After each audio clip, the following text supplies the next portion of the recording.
Namun, kalau seseorang berkata kepadamu, itu persembahan berhala, janganlah engkau memakannya.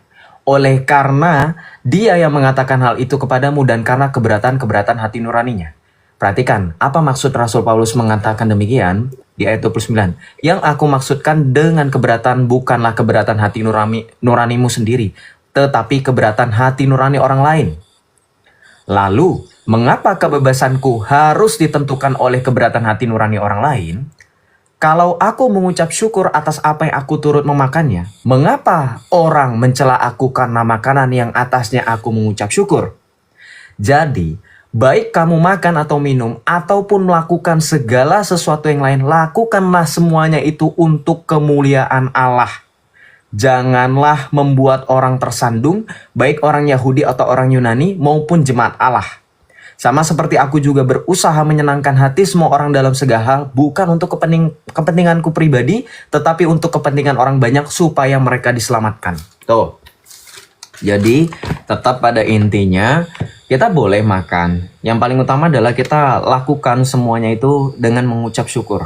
Dikembalikan kepada kemuliaan Tuhan. Dan kita yakin bahwa segala sesuatu bumi dan isinya itu adalah milik Tuhan.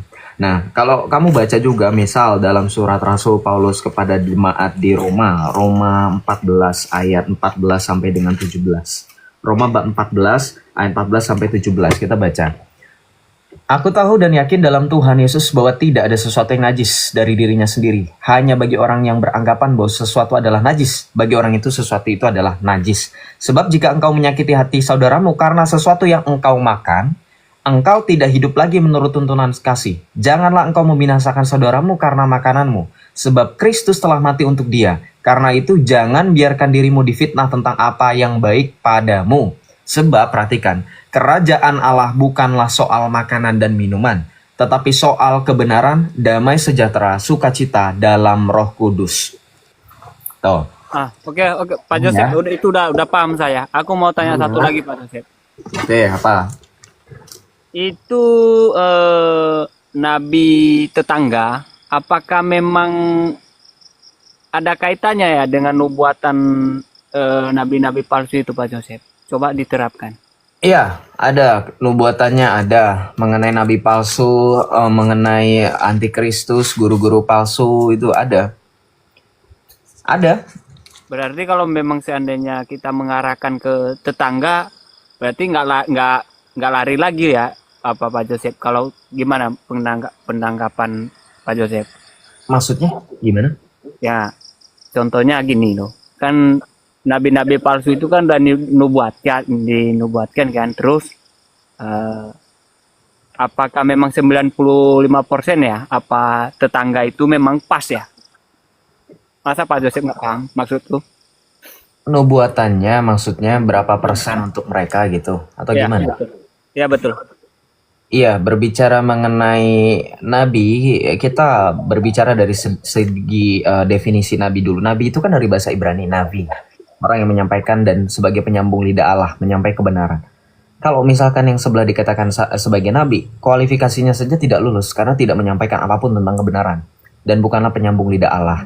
Kalau misalkan berbicara mengenai saksi dusta dan seterusnya, ya memang kita sudah melihat dalam Alkitab mengenai kesaksian dusta. Janganlah membuat kesaksian palsu, bersaksi dusta atas dirimu dan atau orang lain. Nah, kita lihat apakah itu sesuai atau tidak. Ya, kalau misalkan parameternya sudah sesuai, ya sudah.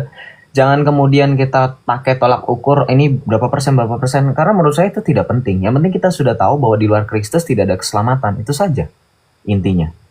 Berarti gini Pak Joseph, aku kan sering berdebat juga di tempatku kerja kan. Terus aku langsung kontanin aja, itu nabimu nabi palsu. Jadi apa ada salahnya nggak kira-kira gitu Pak Joseph? Tidak ada salahnya, karena tadi berdasarkan definisi bahasa Ibrani, nabi itu penyambung lidah Allah, penyampai kebenaran. Kalau kamu menghakimi saudaramu dengan justifikasi bahwa kamu berdasarkan Alkitab, tidak jadi masalah. Tapi menurut saya, apakah itu penting? Tidak. Karena ketika mereka dikatakan mereka sebagai pengikut nabi palsu, mereka akan terus merasa denial dan mereka tidak akan pernah bisa sampai di posisi mereka berpikir apakah benar yang kamu katakan, karena yang kamu lakukan hanyalah menghakimi. Nantinya malah kamu dituduh penistaan. Lebih baik jadi gini Pak mereka dengan cara yang lebih elegan gitu.